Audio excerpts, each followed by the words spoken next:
Vamos a darle la bienvenida a Marcela Almirón, grafóloga, directora del Centro Grafológico Por la Mentira en la Otra Persona. ¿Cómo estás, Marce? Buenas tardes. Muy bien, bienvenida, gracias, gracias. No me estás mintiendo, ¿no? No te estoy mintiendo. No. Me encantó este tema. Bueno, cuando ya lo estuvimos un poco presentando la semana pasada, el hecho de la mentira y sobre todo tratando de descifrar un poco el lenguaje del cuerpo, ¿no? ¿Qué dice y hasta qué punto eso que dice es real o no?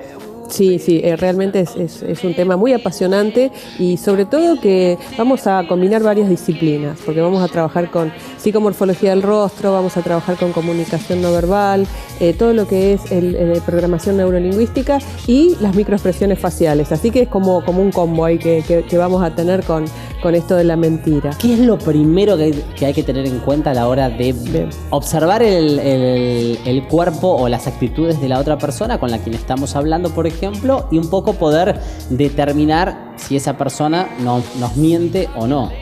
Bueno, lo primero que hay que tener en cuenta es que no tenemos como gestos así específicos que digan, bueno, tal gesto significa la mentira. Tenemos que tener en cuenta varias cosas. Primero es el contexto, ¿sí? Bien. O sea, un gesto en un contexto puede significar una cosa y en otro algo totalmente diferente. Por lo cual traje algunos mitos para poder observar con respecto a la mentira, pero a veces cometemos el error de le pica la nariz, miente. Esto no siempre es así. Claro, es cierto. Claro, es muy desacertado. O el mito más tradicional es no me mira a los ojos, me miente. Eso hay que desterrarlo porque realmente no es verdad. O sea, eso no es cierto. No, entonces. No es cierto. El hecho de que uno se esté quizás tocando la nariz, o le pique la nariz, ¿no? Mientras habla y se está tocando, no siempre significa mentira. Claro, no siempre significa mentira. No siempre lo mismo ocurre con el contacto visual. El contacto visual, que es fundamental, a mí me parece, siempre lo digo. La otra vez te acordás que lo hablábamos esto del contacto visual. Cuando hablo con una persona que tiene lentes o anteojos de sol, en este caso, no lentes, te molesta. Un poco de molestia, pero me genera cierta molestia. Tiene que ver por la forma en que vos representás el mundo, ¿no? O sea, de qué manera yo absorbo la información del mundo. Lo haces a través de la vista, por lo cual sos visual. Claro. El contacto, o sea, para el visual hay dos cosas importantes. Primero, esto del contacto visual. Y segundo, la distancia corporal. O sea, si las personas se acercan demasiado, te incomoda. Tal cual. ¿Sí? ¿Por qué? Porque no voy a tener el panorama completo del sujeto. Entonces ahí es donde me siento como muy incómodo. Invade tu espacio corporal. Y además ese lenguaje no verbal hay que tener muchísimo en cuenta que cada cultura tiene también su interpretación, ¿no? Sí. Porque muchas veces quizás para nosotros lo que es estar cerca muestra una cosa, ¿no? Y quizás para países europeos la cercanía es algo de molestia, algo totalmente ¿no? distinto. Claro. Bueno, podemos poner un ejemplo chiquito con esto de las culturas, si te parece. Por ejemplo, poner los pies sobre la mesa o sobre el escritorio, ¿no es cierto? Para nuestra cultura es una falta de respeto. Para las culturas, por ahí un musulmán puede ser un insulto fatal. Claro. Y para los estadounidenses es un signo como de poder, ¿no? Es algo como muy habitual que en los escritorios pongan los pies sobre la mesa el jefe. Tal cual. Bueno, tenemos imágenes para repasar junto a Marce, para ir descubriendo de a poquito cuáles son aquellos signos que nos llevan a entender que la otra persona nos está mintiendo. Mati, vamos a ver un poquito las imágenes.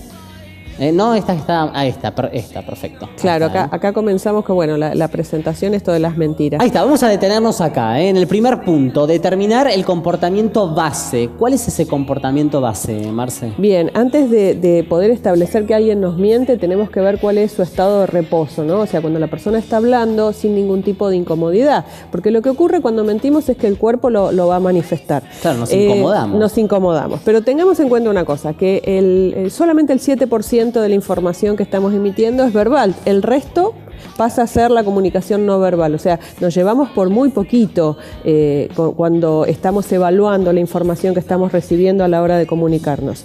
En este 93%, vamos a tener más del 50% que es el cuerpo, vamos a tener el tono de voz, el ritmo, o sea, hay un montón de factores que van a influir en este comportamiento base que el sujeto va a tener. O sea, cuando la persona fluye en la comunicación, y acá voy a contar algo que es muy, muy típico para poder yo digo, desenmascarar un mentiroso. La mentira tiene una cronología en el tiempo, o sea, no podemos ir y venir contando una mentira, porque al no vivirla, obviamente vamos a tener como agujeros, ¿no es cierto?, como huecos dentro de la conversación. Y esa es una de las técnicas para detectar el mentiroso. Si sospecho que alguien, bueno, está mintiendo, puedo jugar con la cronología de lo que me está contando, ¿sí? Ir y venir, que es un poquito lo que hacemos en las entrevistas, cuando, bueno, algún candidato nos miente un poquitillo y lo detectamos, empezamos a jugar con la cronología, ¿sí? Así que, bueno, el comportamiento Perfecto. base específicamente tiene que ver con esto, ¿no? O sea, cómo es el estado de reposo cuando estamos conversando con una naturalidad, cuando hay espontaneidad, cuando la persona fluye y cuando comenzamos a detectar algunas alteraciones. ¿Y qué pasa, por ejemplo, en ese comportamiento quizás en el cual, en ese vínculo con la otra persona, no tenemos un contacto previo? O sea, es la primera impresión. Digo, tengo un contacto con vos, que es la primera vez que te veo. Sí. ¿Cómo yo puedo determinar si me estás mintiendo o no? Cuando no sé quizás cuál es tu estado de reposo. De reposo. Bueno, hay una técnica importante que es la escucha, ¿sí? Claro. O sea, si nosotros somos muy verborrágicos, es donde yo me pierdo los detalles realmente. O sea, la escucha es una muy buena técnica a la hora de conocer a alguien. Bueno, dejo que se manifieste y a partir de ahí empiezo a darme cuenta cuáles son los comportamientos base y cuáles son los que están alterados. Perfecto. Veíamos ahí en imágenes el punto 2 a tener en cuenta también. Ahora lo vamos a repasar. Repetir la pregunta. ¿Por qué repetir la pregunta?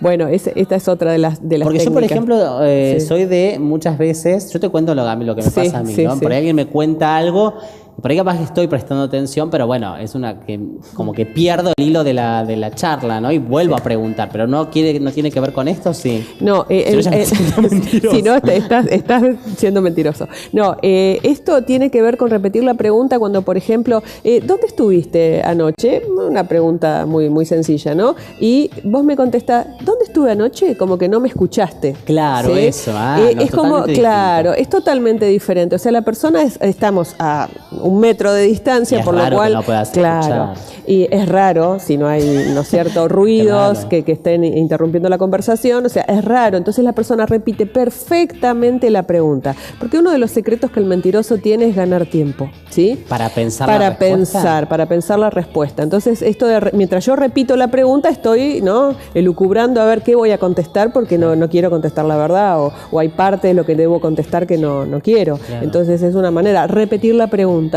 o usar muletillas como ¿no? O sea, una sordera repentina, porque claro, es muy gracioso, pero es una sordera repentina ante determinada pregunta. Por eso yo hablo de esto de todo lo que es el comportamiento base. Estamos en una conversación, me escuchás perfectamente, bueno, y de golpe te quedas sordo.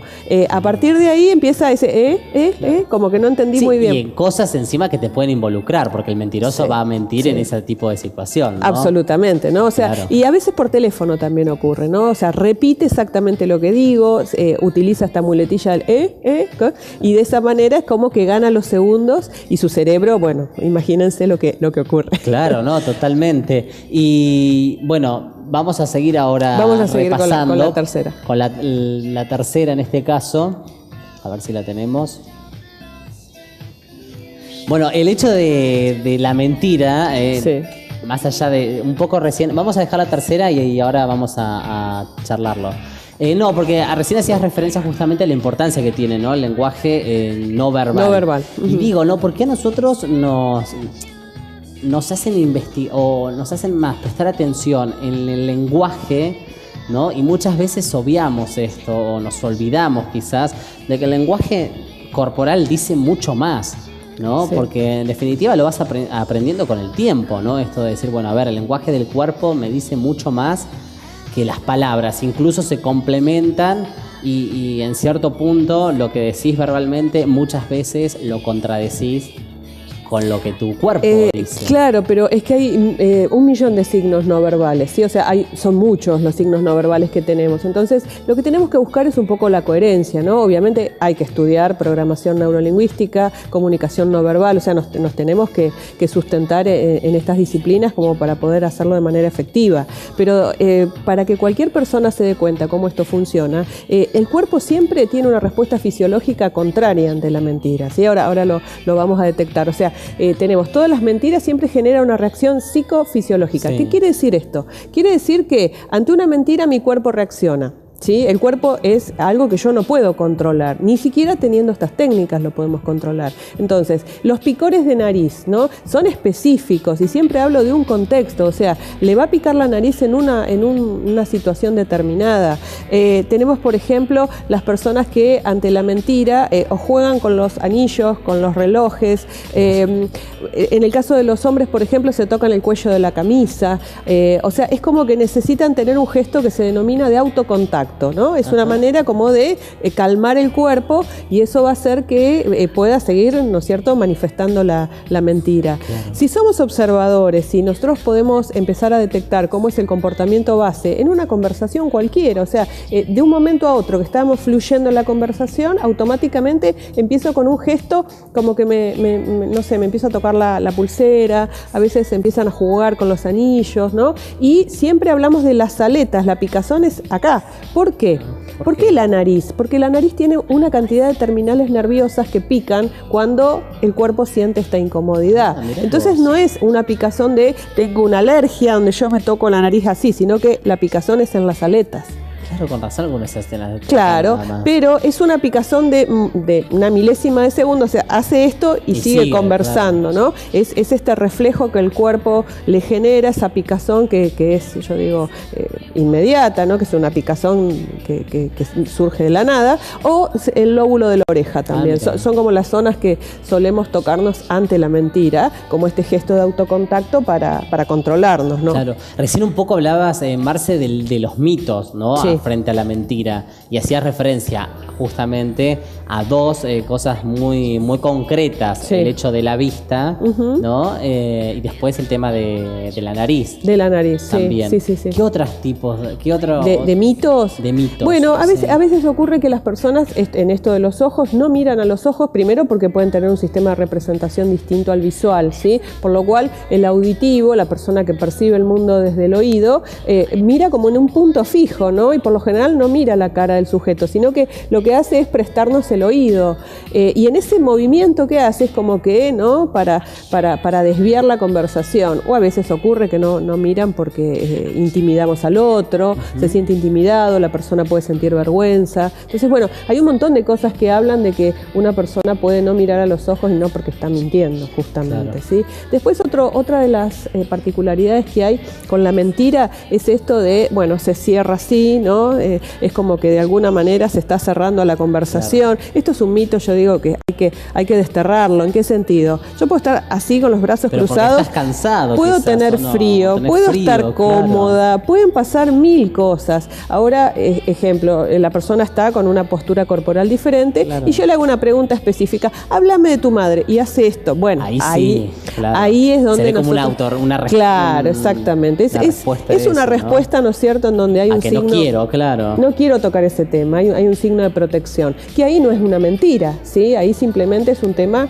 que quizás le resulte un poco íntimo o no le interesa hablarlo en ese momento. Claro, totalmente. ¿Sí? Yo sabes que respecto a este tema, bueno, uno en la facultad por ahí lee mucho sobre la comunicación no verbal y a mí me ha pasado esto, lo tenía entendido como bien decías recién, ¿no? Esto de no abrirse quizás a querer contar o a querer escuchar al otro, ¿no? También. Y sentirse como un buen receptor de la comunicación, ¿no? Del mensaje.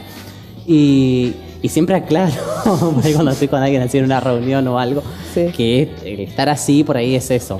Es comodidad. Frío, comodidad o esto. Sí. Y si veo que por ahí incómoda, directamente puedo estar muy cómodo y todo, pero te descruzas, claro, te descruzas, sí. Porque... Sí. Es un tema, yo digo, apasionante, porque meterse en esto realmente, primero divierte a la hora de aprenderlo, es muy divertido, y podemos ir viendo las distintas incongruencias que van presentando. A veces ocurre que la persona, bueno, afirma con la palabra y niega con la cabeza, o ante una pregunta levanta un hombro y contesta sí o contesta no, ¿sí? Entonces ahí también empezamos a ver estas incongruencias. El levantar el hombro, esto de, bueno, no sé. Entonces, si la pregunta que le estamos haciendo es una pregunta donde debería conocer la información y hace esto y dice que sí o que no, es como una incongruencia. Claro. Eso es lo que debemos observar, las incongruencias. Muy bien. ¿Sí? Tenemos otro punto, ¿no? Y es el cuarto. Cambios corporales, que es igual a la intención. intención, ¿no? Bueno, ahí tenemos las famosas fotos de Paul Ekman, ¿no? De los estudios del doctor Paul Ekman, que es el referente número uno en lo que es comunicación no verbal. Acá cuando hablamos de cambios corporales, que es igual a la intención, ocurre cuando ante la mentira la persona va a modificar su postura corporal, ¿sí? De alguna manera, o empieza a tener estos gestos de autocontacto, o evita, por ejemplo, el continuar estar frente a frente. Siempre decimos que cuando la mujer miente, ¿sí? Se hace la ocupada, ¿no? Es como que, bueno, estoy ocupada haciendo cosas y es como que no estoy como abierta a la comunicación. Algo esconde, miente, ¿sí? Ante determinadas situaciones, en un contexto. Y cuando el hombre miente, también es como que está distraído, no registra muy bien, y la sordera es bastante típica del hombre, ¿no? Esto de, ¿cómo? Claro. Claro, porque es el tiempo que... para poder buscar la respuesta. Claro, es el tiempo. Entonces, o sea, la cabeza va pensando, claro, ¿qué inventa? Imagínate lo que ocurre en esa cabeza, ¿no? Porque en milésimas de segundo tiene que estar contestando, entonces necesita ganar tiempo. Además después ni pisarte. Aparte. O sea, en el tiempo, digo, ¿no? Claro, porque después podés mentir ahora, pero después la idea es mantener la mentira. Claro, el tema es ese, ¿no? O sea, primero la cronología, porque a veces cuando hay, no sé, preguntas en donde la persona tiene que contar una historia, la cuenta de principio a fin, ¿no? Pero si jugamos en el tiempo no la puede contar, porque no la vivió. Claro. Entonces la cronología, yo siempre digo, para detectar mentiras, preguntas precisas, preguntas cortas y no preguntas encadenadas. Porque a veces cuando, no sé, sospechamos que alguien nos miente, le hacemos como una ametralladora de preguntas. Claro, ¿y qué pasó? ¿Y dónde fuiste? ¿Y qué hicieron? Pisa el palito, claro, ¿no? Y cae ahí en su propia mentira. Exactamente. Así que bueno, preguntas encadenadas no. Y esta frase me gustó mucho, la última, en donde, bueno, el mentiroso cuando se ve descubierto se enoja o se hace la víctima. Es una... ¿Por qué esta es una forma de...? Es típico, sí, es típico. ¿Qué ocurre? En definitiva mintió. A ver, ¿cómo te vas a hacer la víctima y cómo te vas a hacer el enojado, ¿no? Bueno, pero es una de las maneras que tiene el mentiroso de poder subsanar estas situaciones, porque me ofendo, me enojo, ¿sí? O me victimizo. ¿Y el otro cómo responde a eso, no? El que se da cuenta. El que se da cuenta, el que se vio afectado justamente por esa mentira. Porque una la podés dejar pasar, dos, bueno, tres ya no. Y no, porque es cierto, ¿no? Que, es verdad. Que digo, que te mienta en el torno, digo, de cualquiera, ¿no? Amistad, pareja, un matrimonio, laboral, lo que sea. Sí. Pero digo, una situación, bueno, puede ser una mentirita, como le decimos, piadosa, ¿no? Ya 2, 3, ¿cómo te bancás que encima el mentiroso cumpla ese rol de víctima, enojado, claro, de víctima o que se enoje? O de enojado. Pero, Nacho, vos sabés que esto es de lo más común, ¿sí? O sea, son las dos particularidades que va a tener el mentiroso. ¿Por qué? Porque una de las cosas que el mentiroso tiene es no hacerse cargo, ¿sí? No se hace cargo de lo que le pasa, tiene un montón de incongruencias, y no es solamente lo que dice en función del cuerpo, sino que tiene un montón de incongruencias en su vida. Entonces, el mentiroso patológico, ni hablar. Pero tengamos en cuenta que si yo me ofendo, ¿sí? Es como que vos, que sos la víctima, terminás dándome explicaciones. Claro. ¿Sí? O si me hago la víctima, es como que es tu culpa, ¿no? O sea, siempre lo externalista, siempre la culpa es del otro. Es un método defensivo que, bueno, no es de lo más recomendable, pero es lo que se utiliza. Así que bueno, me pareció esa frase como muy interesante, como para poder cerrar el tema, que es muy profundo. Muy amplio. Es muy amplio. Yo nunca mentí por Pinocho. Digo, si me crees en la nariz como Pinocho, digo, mejor no.